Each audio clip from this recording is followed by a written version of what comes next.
Hi everyone, welcome to Casual Watch Talk Sunday Social. Big welcome to the panel. Happy Father's Day to all of the fathers out there that are watching. And this should be an interesting subject for us today. But before we do that, let's kick it off with a wristwatch check. Dave, do you want to kick us off? You're in the hot seat. I always end up in the hot seat. I don't know how this happens, but anyway. Okay, so what am I wearing today? I am actually wearing something from who I work for, which is our Tourbillon 2 Meteorite. Wow. So this is very nice hand-wound tourbillon with the Meteorite dial. So yes, this was something new to the range, and I'm quite enjoying it because it's the first time we've deleted the power reserve from this movement on this model. So yeah, I'm not a fan of power reserves. Wow. So there we go. That's what I'm wearing. Meteorite dial. Yeah. Cool. Nicholas, you're up next. What are you wearing? So I'm wearing my personal Alliance 01 jumping hour, and I'm wearing it on a new bracelet that we've launched for this watch. So I took this off on holiday the last 2 weeks and really been enjoying kind of getting back to wearing it. For a while we needed the movement for something coming up in a few months' time, and so I was without it, but now it's come back from the workshop, been reassembled.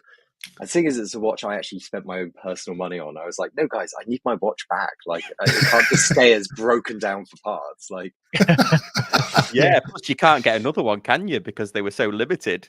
You sold them all. That's it. Yeah, they've all very gone. quickly, so as I recall, when we too. needed the movement, we needed it like literally from this one. So yeah. Awesome. Mark, what are you wearing? I'm feeling underwatched now. I have a Christopher Ward C63 Sealander Elite, a little titanium watch with the very trick. Where is it? Push button crown. You just see it. That's cool. Yeah, that's cool. That's a cool trick, that one. Yep. Awesome. So that's what I'm wearing today. Cool. Okay, and then I'll round it out with I am wearing one of Veya's new 40mm Dirty Dozen style watches. This is using an Ameriquartz movement, so it's a quartz movement, but partly made in the US, or the ECB, the circuit board, and is made and programmed in the US, which is pretty cool. They can't. I think everyone's trying, certainly Veya, to get some more components made in the US, but unfortunately, it's I know there's a few other brands that are trying to get as much as they can make in the the oscillator will be tricky. Yeah.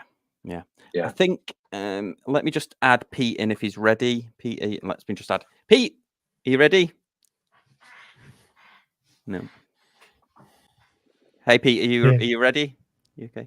I am. Can everyone hear me? Yes, yeah, awesome. You've come Absolutely. in just the tail end of the watch check. What are you wearing? Wristwatch check. Right now, I am wearing the Breitling Super Ocean 44 bronze. Lovely. Nice. Very nice. Yep. Marshmallow diver. Okay, so before, but it is at least a dive watch with a proper dive bezel. None of your cheating GMT bezels, right? Yeah. Oh, here we go. Yeah. It started already. So, today's subject is going to be, I titled it "Why You Can't Afford Luxury Watches," but what I really mean is, why are watches so expensive? How have they got more expensive? Where do we get the price from? Because I think that's one of the grey areas, isn't it, in watch collecting, is certainly luxury watch collecting, because I think up to a certain price point, it's quite understandable why watches cost what they watch. And this is a follow-on, because we had a really successful show last week about Seiko's pricing. So I thought we'd expand it out, and very kindly got Nicholas joining us and Dave, who also works for a watch brand. So this should be, guys, keep the conversation going in the comments as well, and we'll read out some of your comments. But I guess, why are watches so expensive? That's the question. Who wants to have a stab at it first? I guess my thoughts, in when we kind of, like every week when you do that, let's think of a topic, and this was something that came off the top of my head, and it was more about, I won't say it annoys me, but I see a lot of comments from people all across, people who probably should know better, people who maybe don't understand, and people who don't have a background, all kind of different backgrounds of people saying, oh, you know, X brand have put their watches up in price, or X brand are, you know, they're having a laugh because I know I can buy that movement for X dollars or X pounds. Yeah, exactly. And like, honestly, it's Nicholas will be the same as me. I just have to bite my lip 9 times out of 10, because if you try and even rationally have the discussion, it is like, it's less painful to run into a spiked wall, put it that way, you know, because people just don't want to hear it. Okay, we get it. Everybody wants to buy stuff for as little money as they possibly can. But not just watches, but so many industries now, there seems to be this fascination of, we want to pay as little as possible, and I want as much as I can for my money. Fair enough. But I want all the service, and I want everything that goes with it. And if absolutely, how dare you, there be the tiniest grain of sand of something wrong with it, I will chastise you to the end of the world. But don't make me pay for it.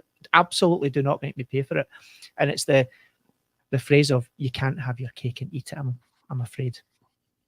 Well, I'm gonna follow straight in with that, David. Is that I think so often when people are buying a watch, they're thinking they're just buying a physical object, and they discount any thought of service, marketing, anything that brings the watch to them or will assist them in the future. And I mean, a point I've made over the years is, you know, if something goes wrong, is the company you bought it from able to A, afford to, and B, willing to honor the warranty, right? Because this is something that, you know, you don't buy a watch expecting it to go wrong or even thinking it will go wrong. That's something you put out of your mind. But I mean, we've had so many discussions here on the WhatsApp group, you know, in the comment section, of horror stories of how, you know, people have bought a watch from, you know, well-known brands, well-known independent and micro brands, and then it's just absolutely fallen to pieces. Like, you know, it's been a disaster, no communication, rude communication, you know, feels like I'm talking to a robot. Well, you probably are talking to some sort of AI.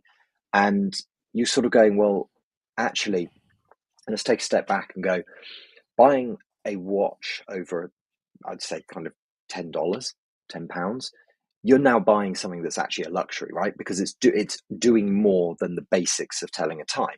Therefore, you start thinking, well, actually, part of that is the experience of that. And, you know, I'm not going to go on too much of a thing there. But the other point, marketing.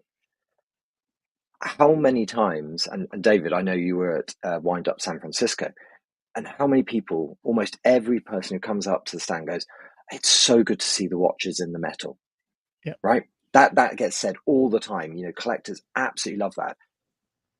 But don't think for a moment that actually the price of the watch should take into account the fact that Wind Up is what, you know, $15,000, $20,000 when you add in hotels, accommodation, flights, stand, all of that. That doesn't just come out of thin air, right? So it's, you, as you say, you can't have the cake and eat it. You can't see and experience it without actually it being covered somewhere. Yeah, I mean, I would also say that running a business isn't free. So you have, and the larger brand you are, the tends to be the more it costs to run the business. Accountants, lawyers, designers, all that sort of stuff. Running a business isn't free, and then you are paying for the fact that for a big brand, you're paying for that brand. You're paying for the cachet that the brand brings with it. Nothing's for free. No, and also, you know, there's and this isn't just watch industry. This isn't so many things. You know, I had a long background in cycling, and to be honest, it's exactly the same game. When people want to buy high-end bicycles, it's always, I want as much as possible for as little money as possible, but I want all the service. It's exactly the same arguments. Yeah. And there's this feeling constantly of, and I, in my personal experience, would say the worst individuals that do this are the individuals who absolutely would not sell their services, what they do for a living, for a penny or a cent under what they think they're worth. They're the kind of people that go, I want to be paid an annual salary of a minimum of 150,000 X, and I will do the bare amount of work for that. And if you want me to do more, you will pay me more. But they don't like the idea of other people, when they're spending their money, that they might want to make a healthy profit out of it. You know, there's this kind of, they don't want to see other people profit at the expense of them. And I think that's not everybody, but that is also part of the argument that comes into it as well. I mean, there is a thing of saying, you know, and I can't believe I'm saying this, but like, you could understand, or I can understand actually, where people may be coming from when they're questioning, saying, well, how can it cost this? And I think there's two reasons for that. I think one is that the industry doesn't have a huge amount of transparency. But then I would argue, like, take the automotive industry, right? And a big difference is you can Google and go on to eBay and find out how much an ETA 2824 movement costs. Now, that's not at the actual cost we would pay as a manufacturer buying those movements, because we've got to import them, duties, etc., etc., etc. Anyway, but you can't find out how much, you know, a 1.8 litre gasoline Ford engine costs, right? You can't go on eBay and just pick one up easily. And so there is this kind of separation of, like, because people can find out a little bit of information, it then gets extrapolated. But the other reason, I think, is because value for money, I've always believed value for money is not about getting, you know, it's not about paying the least amount of price. You know, I'm half Yorkshire by blood, you know, I live in Yorkshire, and people always say, oh, you know, Yorkshiremen are so cheap. They're not, they're frugal, and they understand value for money is about getting the best for the price you pay for it.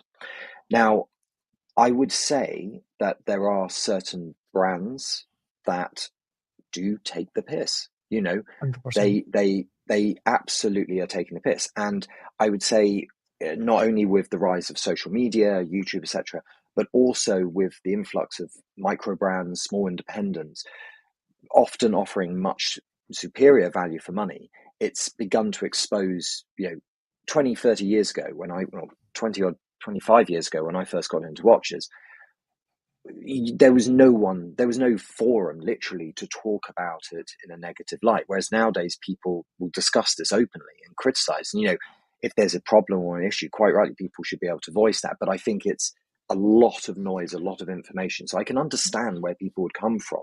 And, you know, there is a thing of going, you know, as an industry, we're not transparent enough. Now, whether we can be fully is difficult to say, because certain things have IP and, you know, it's you know, supplier relations. But I can understand why people would be, you know, concerned. I'll come back on the transparency thing in a bit, but obviously if Pete or Sam want to say something, I'm conscious that you guys have probably got I mean, I'm surprised. Pete, this is the most you've stayed quiet. We're 13 minutes in. I know. Well, there's people who know what they're talking about, as opposed to myself, who's just making stuff up. I think there's so much. I think there's so much in this. There you go, Pete. That's Pete being transparent. I think there is so much in this topic. Like, for example, take the idea of value for money and who wants value for money and who's sitting down and adding up the parts of a watch and saying, this is what I think it's worth. I think that's actually only a relatively small part of the community, but they are incredibly vocal. I think that the number of people out there in the real world who go to buy that, you know, normies, who go to buy their, and I'm going to use this word very carefully, their good luxury watch, almost none of them add up the price of the parts and think about what this thing should cost, because they're after a luxury experience. They're after something that puts money and value and bang for buck to the side. That's the point of a luxury experience. Imagine going on a holiday and the cruise ship constantly saying, hey, look, you could have gone on the holiday you really wanted on the ship you actually wanted, but at least we're cheap. I mean, there are people who want that, and those people will buy a lot of micro brand watches. But most people don't think that way. They actually think in terms of affordability, and I'll say a kind of twin to value, but not the same thing. They think in terms of competitiveness. So they're thinking not, I've got $10,000. I want to buy a watch that's as little as possible, as far below that as possible, and get the most value for it. Most people say, I've got $10,000 to spend. I'm going to buy the watch I want the most for 10 grand. And that's a completely different way of looking at business. So I think, and I think value is to some extent doesn't really have a place in this discussion, at least for 75% of us. I would say though, the value for money, I don't think of it in terms of someone drawing up a list and then looking at the price and it being as scientific. I think it's a bit like quality. It's one of these things that you feel it and you sense it, but it's also a feeling of value for money will change. And I know this, being at a watch event, people coming up and looking at the watches, and they'll be very quiet, and then they'll go away, and then they'll come back and look at them again, and they're not wanting to engage. And then this happens, sadly more often than I'd like. And I think it shows an issue with some of our photography we do. And people will suddenly go, wow, I used to think you were overpriced. Now I hold the watch. Now I see it. I see the value. And it's that weird concept. And it's that sense and that feeling of something that can change, whether it can go up, it can go down. But I don't think it's as scientific as probably I made it sound at first. I think it's something that people would actually find very difficult to, express in words. When you say something is good quality, what does that mean? Unless you are, an expert in metals and polishing and, how can you talk about a case being good quality? I think it's a sense and a feeling, and the more watches you experience, the better judge you become of that. I mean, there's a huge issue as well in that within the watch sphere, brands, for example, there's very little. People compare, they think they're comparing apples, oranges, and they're not. You've got everything from, let's say, a completely offshored, and by that I mean mainland China, produced product where everything is, there's not necessarily anything wrong with it. This is not about belittling product, but from a manufacturing point of view, is about as low as you could get the manufacturable cost of those goods.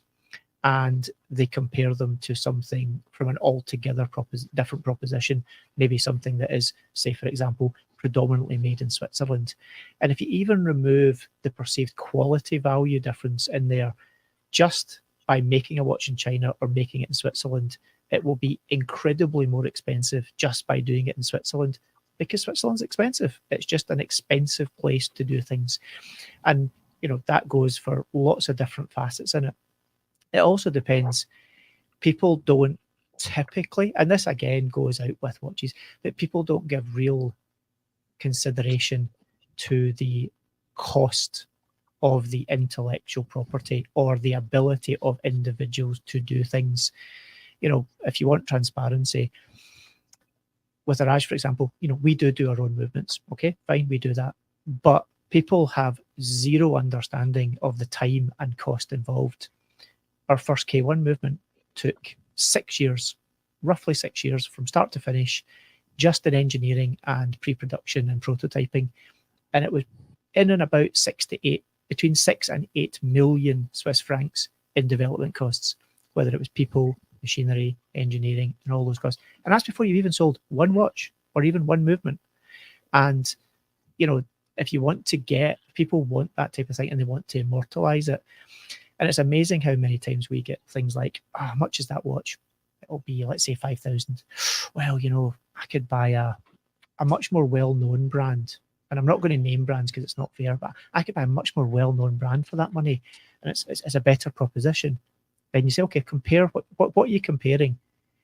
And it's weirdly that brand spent so much money marketing themselves that they've got themselves into the position of being able to be perceived as being more of a value proposition for less than something which is actually a better product technically and everything else. at a much better price, but they happen to be at the same price point, but you get a lot more with one than you get with the other. But the perception is that you get more with the brand that's actually giving you less. And it's a strange kind of scenario that you get into. I think we have what a it quick, comes down to. Oh, I was going to sorry, say, I Pete, think what it comes down to there, Dave, is what you value. Like I've thought when you buy a watch, you're kind of buying three things. You're buying some functionality, the ability to tell the time, the ability to have a chronograph, whatever. You're also then buying an aesthetic product, a product that looks, feels, sounds a certain way. But you're also buying a story and a narrative. You're buying into the history of that. And each one of us has to then decide how much value we put on those various things that we are always buying. So take functionality, for example. I think that's worth about $50. Whether I'm spending $1 million or $100, the functionality of a watch is the first $50 I spend. Everything else is on how it looks, how it feels, how it sounds, and also the story that comes with it. But some people don't value story at all. So they don't want to put any money on that. I would argue you do, Mark. That's why you're a fan of, say, Christopher Ward. You value their story of really affordable, high, very accessible watches. You really enjoy being part of the forum and having everyone wrap their arms around you and all that sort of thing. That's part of the story of a brand. And Okay. the reason you don't buy a knockoff of a Christopher Ward is because of all of that. Some people value that, some people don't, and they just go straight to the knockoffs. And I think that's why it's tricky, Dave, when you say, we offer more value. It depends on what you value.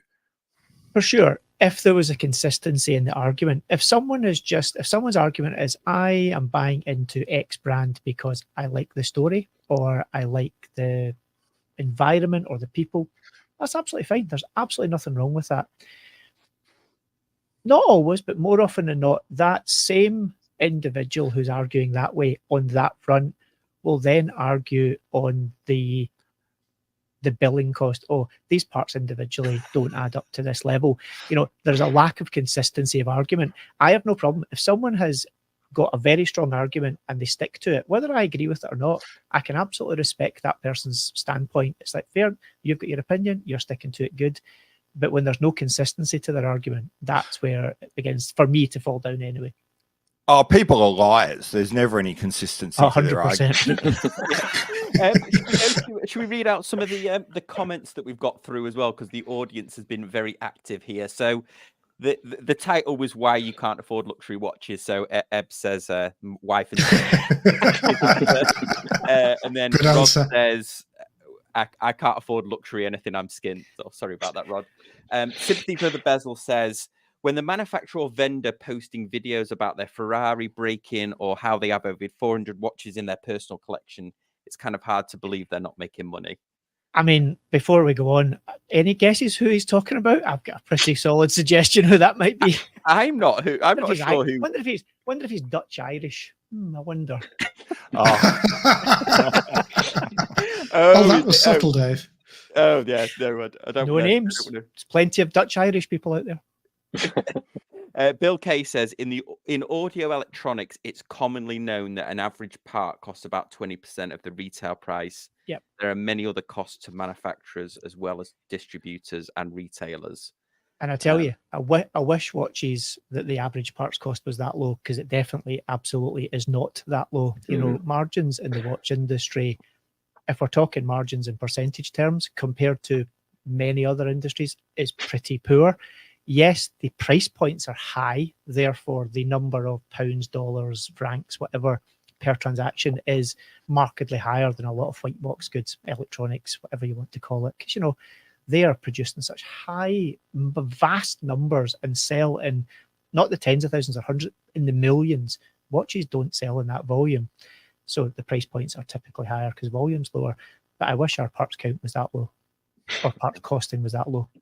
because we'd all be much richer, and we would be complaining about our Ferrari that's broken down as well. Yeah.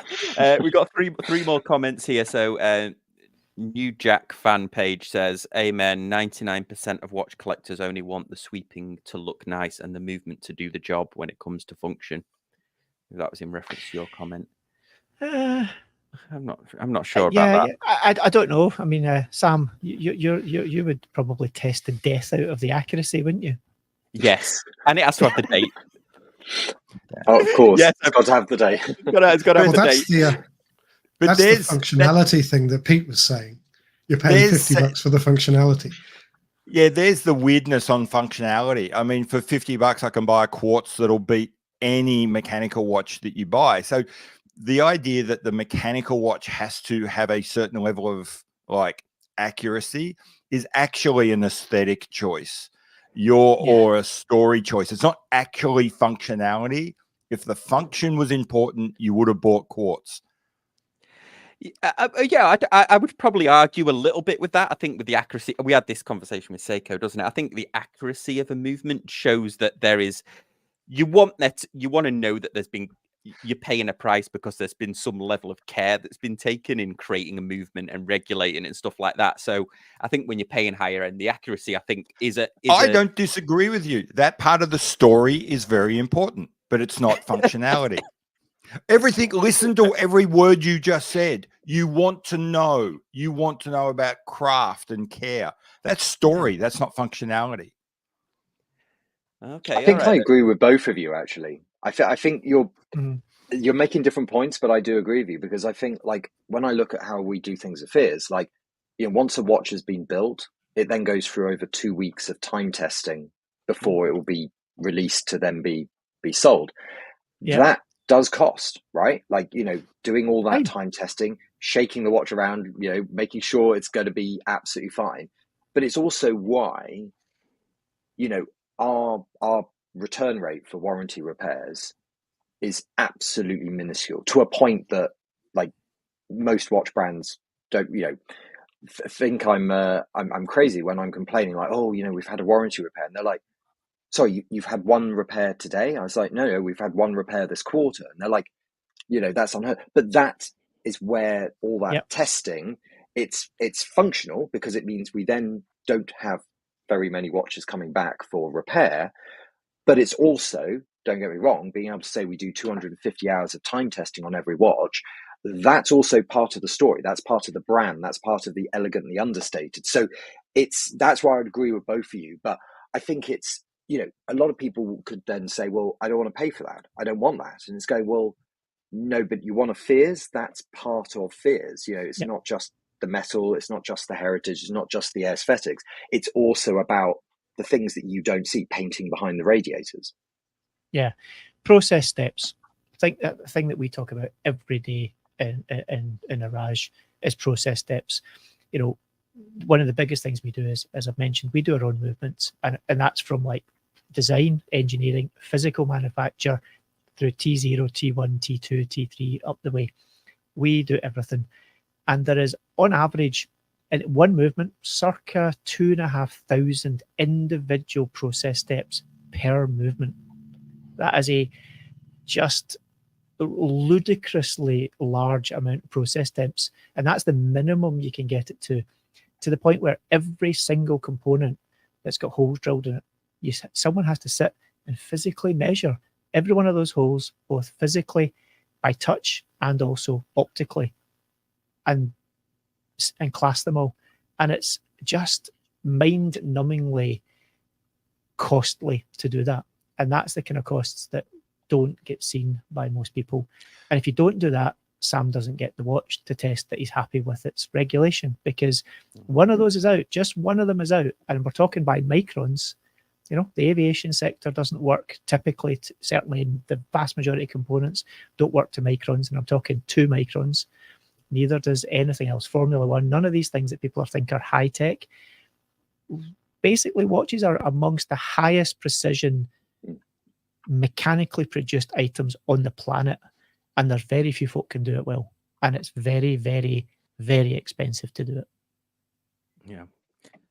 Paul Sanchez says, you must clarify the word luxury in your mind because we always push the needle on what we can buy. This reminds me of like when I didn't have like any money when I was working in IKEA customer service, and luxury to me was going to Marks and Spencer's to buy one of their pre-made meals. You know, was it Taste Different or something? Was it Marks and Spencer's? Right. Yeah. Taste the Difference is Sainsbury's. Tasted. It was oh, what was it? It was when they started that amazing campaign, wasn't it? You know, a chocolate mousse. This is a Marks and Spencer's chocolate mousse. Like, yeah, and really, it was just that. Oh, we made it properly with proper ingredients, which actually it should be all of it, shouldn't it? We didn't we made this actually with, because it was like, oh, real butter and stuff like that used in. Like, well, hang on, well, what does that mean? That that was it. Definitely, luxury. You move the needle, don't you, based on what you can afford. And weirdly, I think that's actually an excellent question. Its basest answer is every wristwatch is a luxury because you don't need it. Yeah. And if you don't need it, it's a luxury. And that don't matter whether it's a Swatch or a G-Shock at $50, $100, or it's, a Patek at $1 million. Doesn't matter. And luxury, if we're talking about luxury, luxury and expensive to me are two very different things. But that's a much bigger conversation. Yes. Yeah. Let's see if we've got any other comments coming through here. We had quite a few. We had Brassic Time says, is it that normies tend to look at the brand value with specs as confirmation, whereas watch geeks tend to start with the specs with brands and then history, etc. as confirmation? I think there are individual. Yeah, I think that is true of some watch geeks. I think it's particularly true of the very vocal social media driven watch geeks. They tend to spend, and that's one of the things I suppose I've really come to notice is that the kind of people who comment aren't necessarily representative of the massive thought on the internet. Like I'll routinely run a poll on my channel, and it's not a big channel, not big polls, 200 or 300 votes is a good day for me, and I might get let's just say 30 or 40 comments.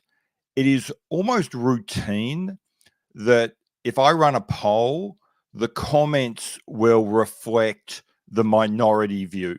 If you read the comments and said, oh, this is clearly what everyone thinks, but then looked at the result, you would routinely see the opposite. I think the vast majority of people, we don't actually know what they think. We just read the comments and try and extrapolate from there. And I think that's really misleading. So when someone says watch geeks do this, what they really mean are the watch geeks who are so into it that they write comments on the internet, which is a minority that is probably different to a lot of other people. That's what they think. Well, it's also that the number of times I've heard it where people say, oh, if you just changed this one thing, I would buy it. And you're like, no, you wouldn't. There is no chance you would do it.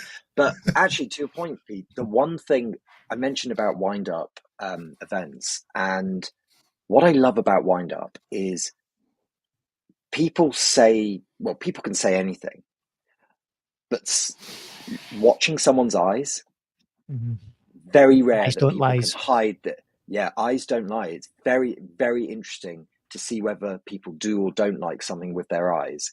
And it will be in a split second. And I find it hilarious because the number of times you can tell someone doesn't like something, and then they'll, of course, say like, oh, it's lovely. And you're thinking, and I'll smile and be like, well, that's very kind of you. But you're thinking, you don't like this at all. Or the reverse. It's, where people will play down how much they like something, and you can see in their eyes they've just lit up, and they are.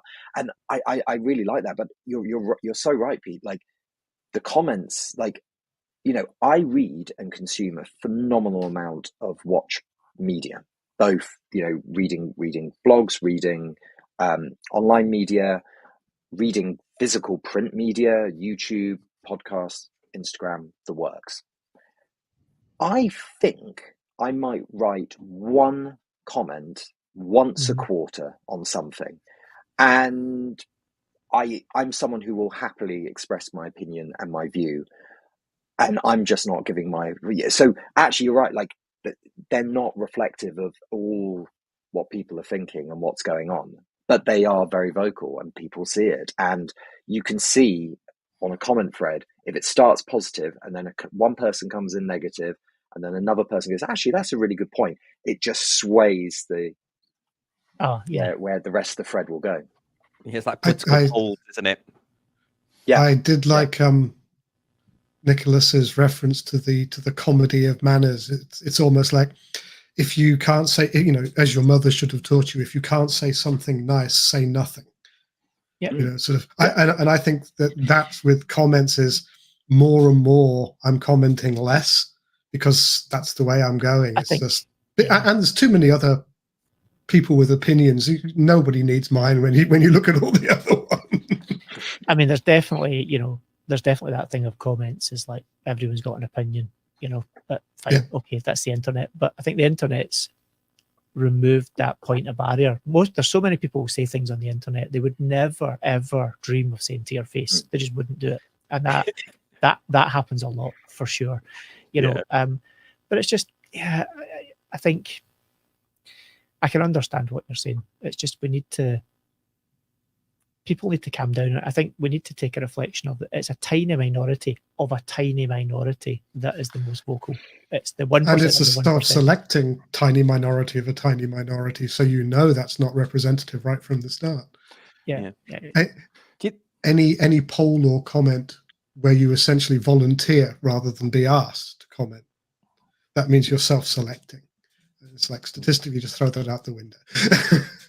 Do you think this is a problem that I think micro brands have this particular problem, don't they? Where they think they're catering to enthusiasts, don't they? They get a lot of feedback on watches and stuff, and whether that is actually makes a good watch brand in the end, when you actually purely cater to what a fan might want.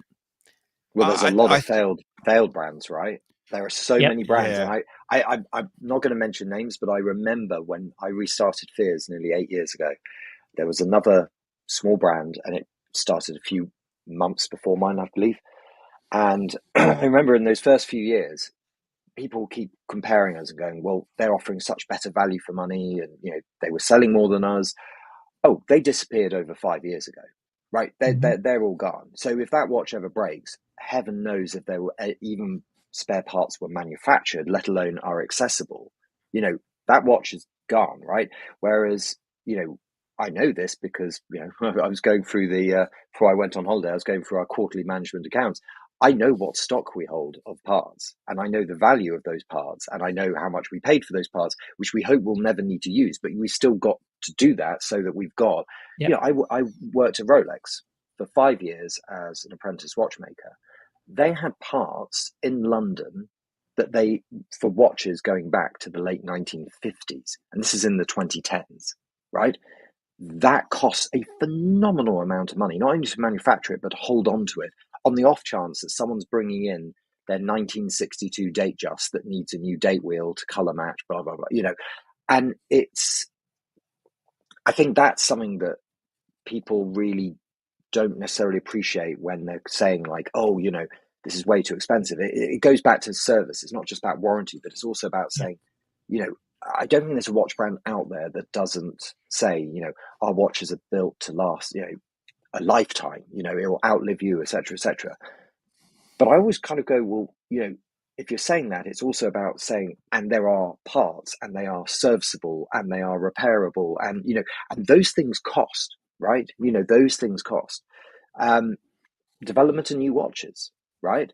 If you look at the price of a watch and just go, well, it costs, the case, the movement, the dial, and then you go, right, and we'll put on a sliver of profit, and then we'll put on the tax, and that's how much it should cost. You go, fine. But that's paying for that watch. That's not paying for ordering the next part or developing new watches or et cetera, et cetera. And the point you made earlier, David, about in-house movement, I mean, fortunately, the number of people asking me, will Fears have its own movement one day, it's gone down over the years. But you highlight a point, the only chance we could ever have of our own movement, if I sold 100% of the company to someone, right? and then they have huge amounts of wealth to be able to pour in to cover the cost of that. It's just not feasible for everyone to do it, right? And most you know, people can't afford. Most brands can't afford that. exactly. I mean, there are big brands that have been bankrupted by doing this, and Yep. have then suddenly been bought by, you know, private equity.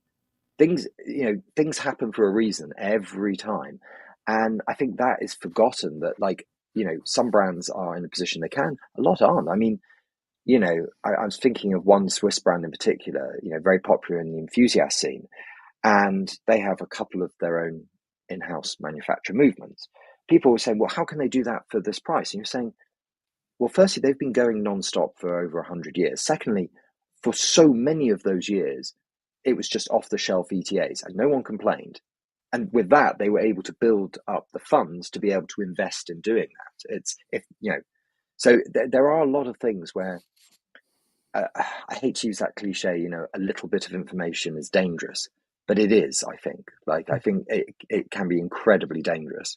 You know, it's funny you said that. That was actually on the tip of my tongue earlier. Was, you know, quite often the opinions that are formed quite succinctly and quite hard by some people is driven by a little bit of knowledge is dangerous. Oh, for example, I know this movement costs $25. Therefore, how can this watch possibly be $4,000? Yeah, I think also Nicholas just kept everything on the positive. I think one of the other things that people don't like to pay for are the failures. And I'll come back to something David said before, where he was talking about the cost of, you know, I think you said, sorry if I misquote you, £6 to £8 million for developing a watch. My gut feel is a movement. Sorry, my gut feel is that probably 75% of that was spent on failure. Was spent on, we tried 100%. This, we built this prototype, it didn't quite work, blah, blah, blah. Well, expand your vision out. Watch companies have to do the same for their watches. Not every watch is a runaway hit. You know, you will be carrying costs from other watches that never made their money back. But you know what? It's not like your creditor said, it's terribly sorry that one didn't sell. You don't have to pay us those bills anymore. Yeah, like we wish. That's so true. You know, like, you know, if you think the general theme here is hidden costs, you know, like Nicholas said, spare parts. And this is not, we're not talking, you know, service spare parts, which you need a big chunk of them because you will use them. And okay, people don't service their watches when they should, in the same way as they don't service their cars when they should. But sooner or later, it will need serviced.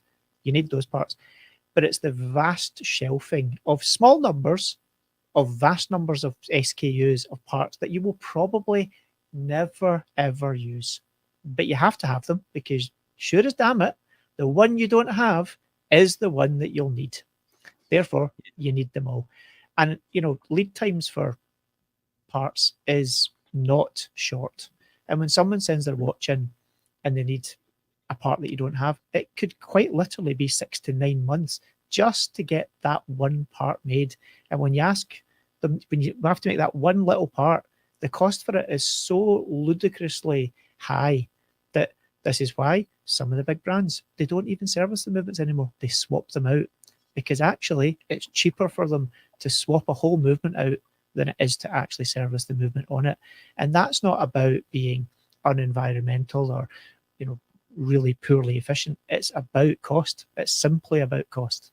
And in so many watches now, that's exactly what happens. They just swap the whole movement out because it's easier, simpler, and it's cheaper to produce whole movements that you can swap out and service than to hold the spare parts.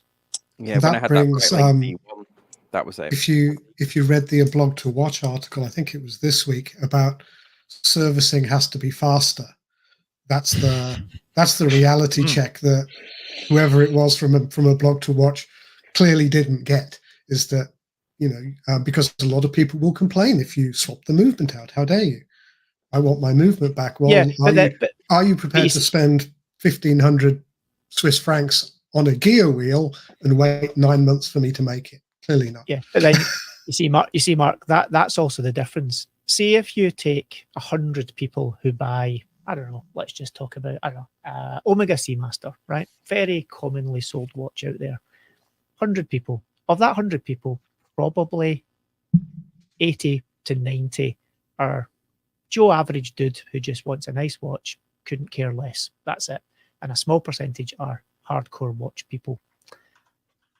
If you said to the average of 80 or 90 of them, when we service that watch, rather than us take that old movement and take it apart and clean it and put it back together, if we just put a brand new one in, would that be better? They will 100% say to you, absolutely.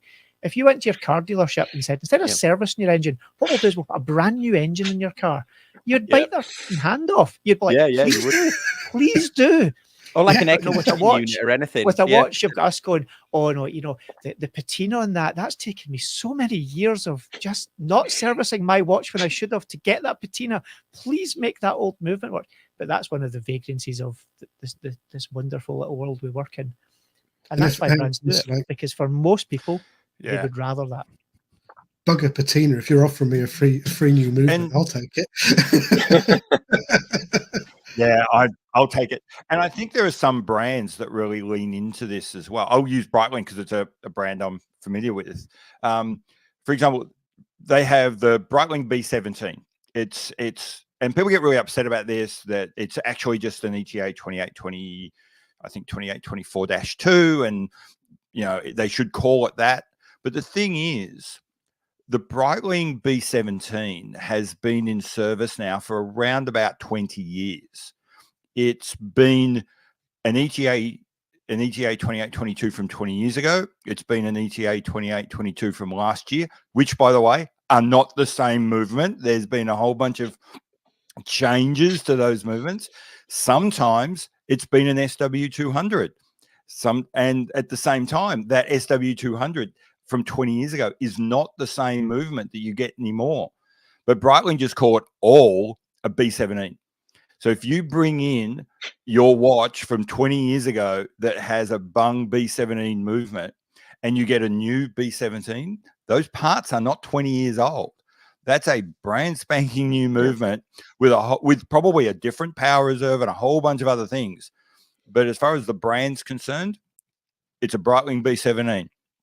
That's what we call it. That's what we give you. That's what we stand behind. And then we'll all get upset about the fact that, you know, they're not being transparent, but they look at it in the same way that Dave just spoke about with a car engine.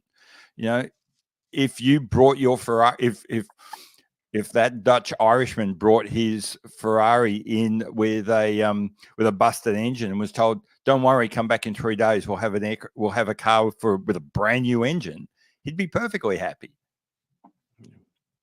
Yep. Yeah, what you say about the development and prototyping. I was lucky enough to, I was in Dallas for business, not last week, but the week before, and I met up with Peter at Jack Mason. And in some of his videos, he has a draftsman's drawer behind him in the back when he does his own YouTube videos. And he actually showed me all of the drawers, and some of the drawers were just full of watches that had never been released, or there was bits of cases, bits of bracelets, and everything that they prototyped, and then literally watches. He was like, "Oh well, we prototyped this one. We had a couple made, but we didn't think it would." And obviously, each one of those is a cost to him. So that I got to see a good visual of what it's like to have, you know, to prototype that often. And he's just doing a lot of his stuff. His movements are off that, you know, he's not doing any movement. Yeah, I mean, there's also another big thing that a lot of people miss, which is people, especially like the group that, you know, we're talking, who's watching this, ourselves probably mostly, is people like an exclusivity that comes with small volume, a brand that's not, it's not a Tag Heuer, it's not a, you know, Rolex, it's not an Omega, it's not a watch that you will see far and wide. They like that little niche of something. And that's great, and it keeps it super interesting. And, you know, there's Nicholas at Fears, there's us, there's a multitude of other brands doing that. There's only one problem with that model is you don't get the chance to immortalize your costs. And frankly, the reason you're immortalizing your costs by having a higher price point quite often, because you know that you might only make 100, 200, maybe, you know, if you made 1,000 of something at the size that we are as businesses of any one model, it'd be your best year ever on that model, because you know, you maybe make, we're talking realistically 1,000 to 3,000 watches per year for most of the brands that we're talking about here. And that's a tiny number of watches relative to the investment and cost, whether it's people, infrastructure, all the other things we talk about, to actually bring that to the market. And unfortunately, that's just expensive. It's the same reason as why can you get an LCD TV now for a couple of £100, because they make millions of them. Why, when they first came out, did they cost tens of thousands? Because they hardly made any of them. It is a numbers game quite often. Well, I mentioned at the start when I was talking about my my wrist check with my jump hour, like, there's a reason why, you know, when we needed to assemble a watch to photograph it, we ended up having to disassemble my personal watch to use the movement, because we're not holding on to hundreds and hundreds of these Christopher Ward jump hour module movements, because they're expensive. You know, I know how much I pay Christopher Ward for them, and they're not cheap movements. And it's one of those cases of going, yes, we've got spare parts, we've got that, but we don't just have movements lying around and going, oh, well, you know, because that has to be paid for. Everything has to be paid for from somewhere. Yep. There was an interesting comment I saw from Boogie With about the topic being potentially more relevant when we're looking at higher end watches. So this reminded me of something very interesting.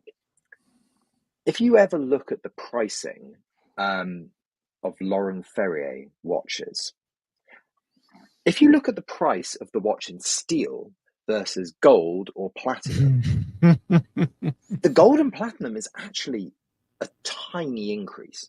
Like, it feels weird. It's like, oh, if it's in steel, you know, it's, say it was 50 grand, in gold it will be 55 grand. And it's sort of that thing where you get very used to expecting what numbers should be, right? And you think, oh, well, if it's in steel, it's this.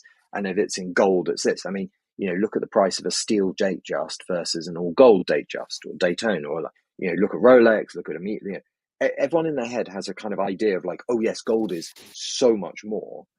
With Laurent Ferrier, they're basically going like, no, the case is like important, but like that's not where the cost has gone here.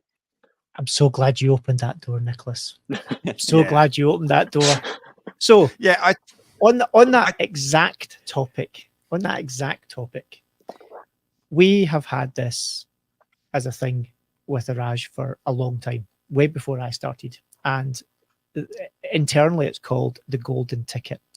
And it's basically based on the whole Willy Wonka theme thing, you know, of buy a bar of chocolate, get a golden ticket. And our argument is, if you make a watch, let's say the watch that I've got on, you know, the Tourbillon 2, steel case, Tourbillon movement, meteorite dial. It is a given price point. The development cost is what it is for that watch. If you decide to do exactly the same watch, but have a gold case, what is the real world? This is about transparency. What's the real world cost? Okay, gold per gram is expensive. So there's a real world cost for the amount or the weight of gold in that product. Let's say average watch case, 50 grams of gold, give or take. Everyone can look up the price of gold. You can do it right now. Stick it in the internet. What's the price in US dollars per gram of gold? It spits a number out. It's a commodity. It's a traded commodity. You can buy it. I can buy it. Anyone can buy it. Boom. Put that in it. There is not that much real world difference between manufacturing a case from a chunk of gold than there is from steel. It's slightly different. There's a slight variation in cost depending on material, because, you know, some materials are harder to work, some are less. But broadly speaking, it's in a ballpark. They're not that different. They're pretty similar. We took an approach which was exactly the same as Laurent Ferrier. Actually, most brands, what they do is they buy the gold, and gold's expensive, and then they add a multiple of 4 or 5, and they make a huge profit on the gold. What are you paying for? Absolutely nothing, other than lining the pockets of some brands who want to add a vastly huge profit margin to a commodity. Whereas if the watch itself is priced realistically to the development cost of that watch, the gold case should only cost the price of the gold plus any additional working costs to actually make that bit of gold into a case. And Laurent Ferry have got it right, and we approach it very similarly. If you take a gold version and a stainless steel version of our watches, the difference is predominantly the value of the gold that you or me could go and buy it for. And I think that's where some watches at the very high end, you're paying a huge price because there's a massive markup that's been added into something that you're not gaining any true value from paying that amount for it. There's also, just to add to that point, because I think that that's really well put, there's also a big difference, because we've had people with our Fears custom division where we make one-off watches be absolutely shocked when they come and say, oh, I'd like this watch made in white gold. Okay. And we go, fine. So we go to our case maker and go, right, we need to get a white gold case made. One white gold. And guess what? That costs an absolute fortune, because if you want a steel case, well, guess what? We get those made in batches of 100, because we use that across several models. And so, the cost is amortized across that. It's if you're making one of something or a lot of something. And I think, when you're looking at, certain very high-end brands, and when it's kind of like, oh, it's a limited run, and it's in a gold case, and it's 100, and you're kind of going, 100 units? Like, that's huge. You're really amortizing the cost across a lot of watches there. Like, actually, how is it jumping up so much in cost? Because that's the thing, why are limited editions usually more expensive? It's usually because there will actually be an increase per unit on, say, dials, hands, straps, things like that, if you're only ordering 20 as opposed to ordering 200, or, now, for us as a company, we always order things in relatively small quantities. The reason being, our parts are expensive. Our dials cost more than our movements, and they have done since day one. So, we're not stocking up on hundreds of dials. They're handmade dials. We just don't have the capital to invest, having 100 dials sat on the shelf. But we will always invest in the spare parts, right? So I mentioned Fears Custom. When we do a Fears Custom watch, we always make it very clear to people, we will be making 3 dials. 1 to use, 1 as a backup, and 1 as a spare.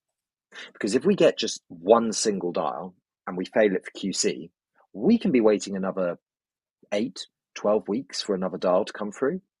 And someone's not going to be willing to prepare for that.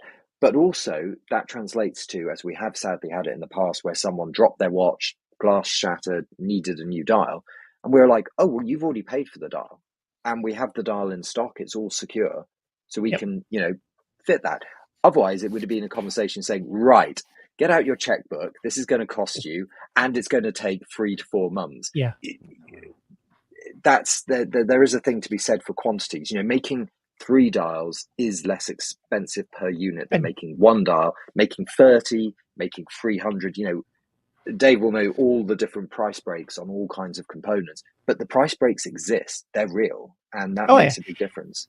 And as you said, that let's make me something special, and you make them 3 dials, and the customer ultimately, in the price of their watch, is paying for those 3 dials.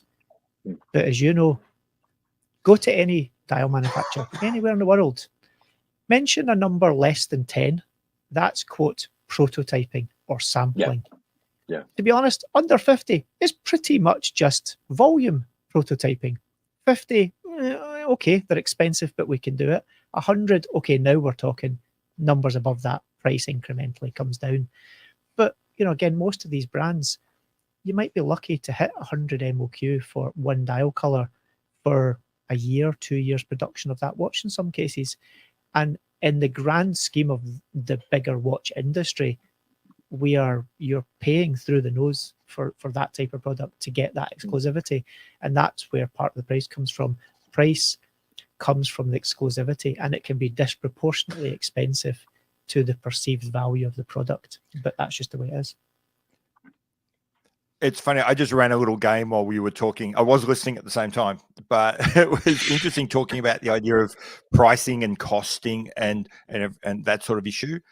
And the little game I played was to say, what happens when you remove the if you like, how do we as consumers think about value when kind of the MSRP is removed and now we're just talking about what we care about, what we are willing to spend money on. So the little game I played was I went to Chrono24 and I searched for Rolex Daytonas, new in box with papers, with box and papers, 2023, 2024 production, show me everything that's on sale, and then rank it cheapest to most expensive. And the first 4 pages are two-tone watches, and they're at about 32,000 Australian dollars. 5 pages in, you get to the first all steel models, and they're $42,000. So, Yep. So I think we have this.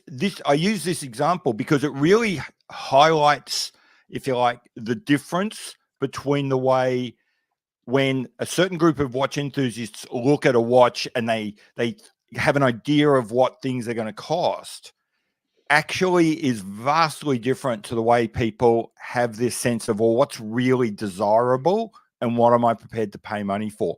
And nothing says that more than our willingness to pay more money for a watch which is in every single way cheaper to make than a more expensive watch from the same company.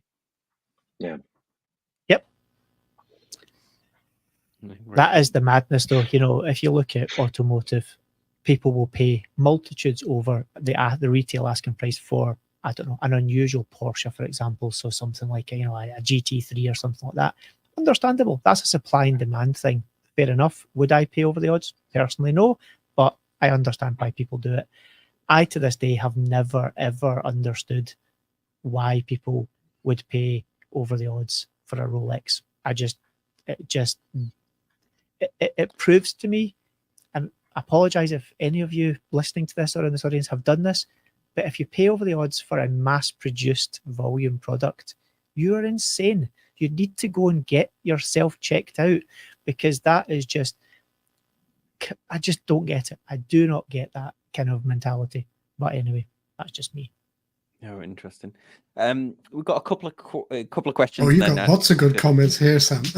Yeah, we've got a bunch of good comments. So we've got one.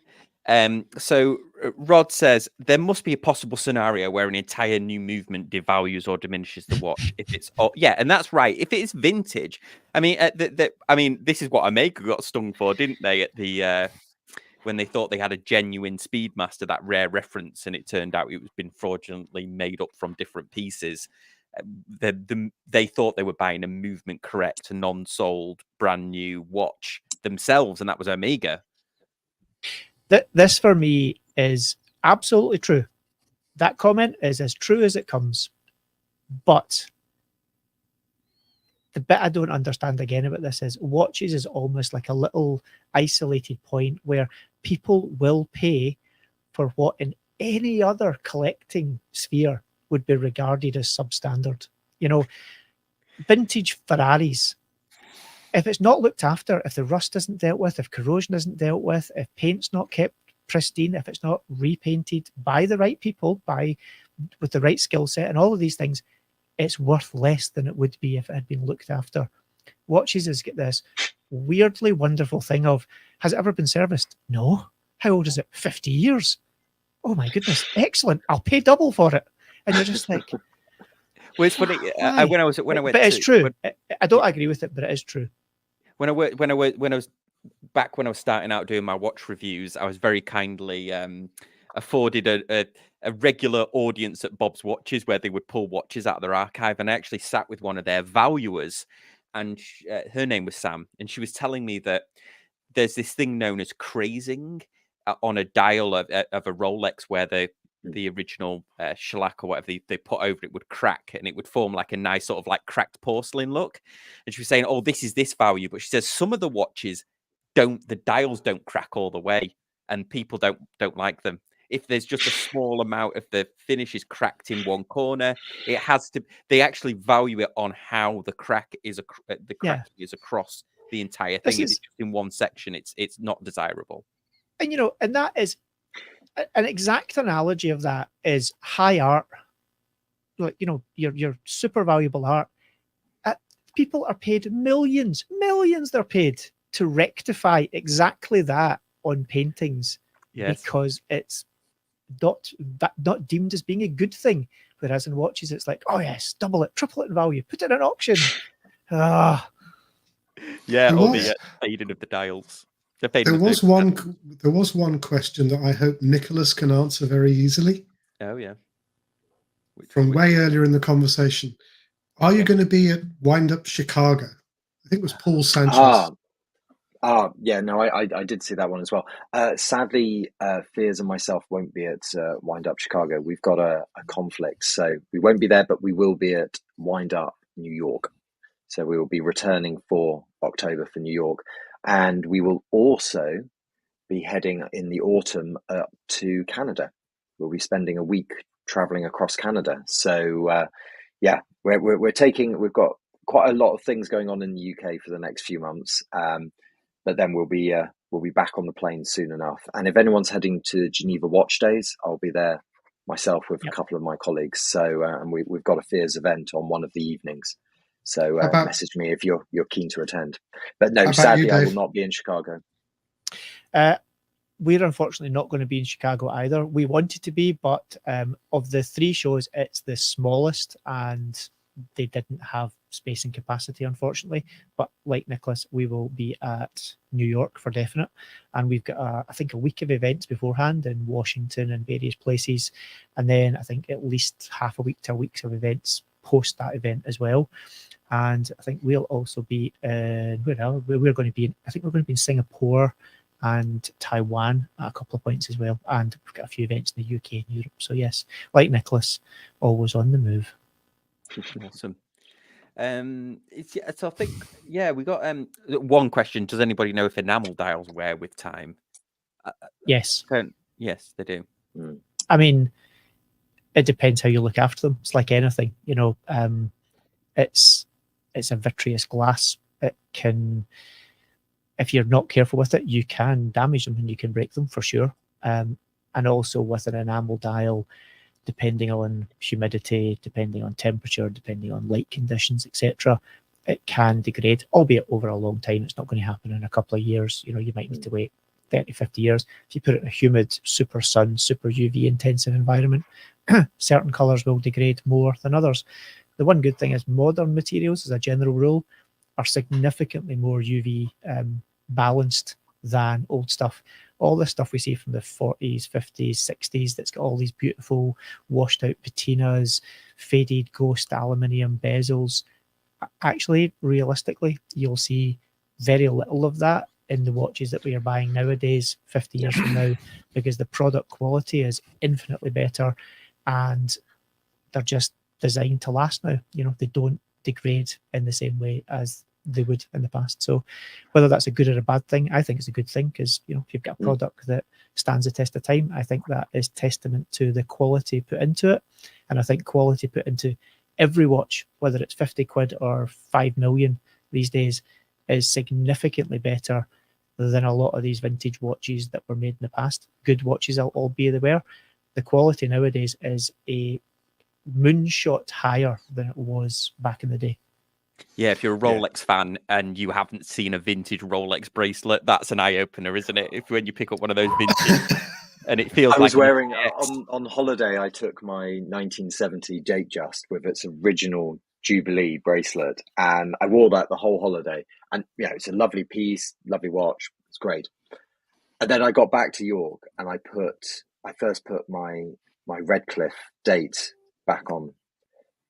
And it was firstly just the weight, it's just significantly heavier. And it was also the bracelet. You're just going like everything is just solid. Whereas that era of Rolex, they're beautiful, but everything feels very hollow and, you know, Jangle. it was very jingly jangly. It was kind of eye opening, actually, having spent 2 weeks wearing one watch and then coming back and just being like, you know, and I'm not trying to say, oh, you know, Fizz is it's the same as Rolex, but you see like a modern watch compared to something from the 70s. It's the same your average cars, right? Like your $1,000 average $1,000 watch that you buy now is light years ahead in terms of manufacturing quality of what would be regarded as a very premium Rolex from 40, 50 years ago. And cars are the same. Yeah. You can buy a vintage sports car and it's very lovely, but it will not handle or drive as well as a pretty cheap hot hatch that you can buy these days. That's just a fact. Cool. Yeah. Well, that was awesome. Thanks to the panel. That was a great conversation. Thanks everyone in the comments. I might change the title as well to something that's a little bit more less clickbaity, more relevant to the conversation that we had. But awesome. Thank you for watching. A big thanks to the panel, and we'll see you next week on Casual Watch Talk. Thanks everyone. Bye. Bye. Cheers.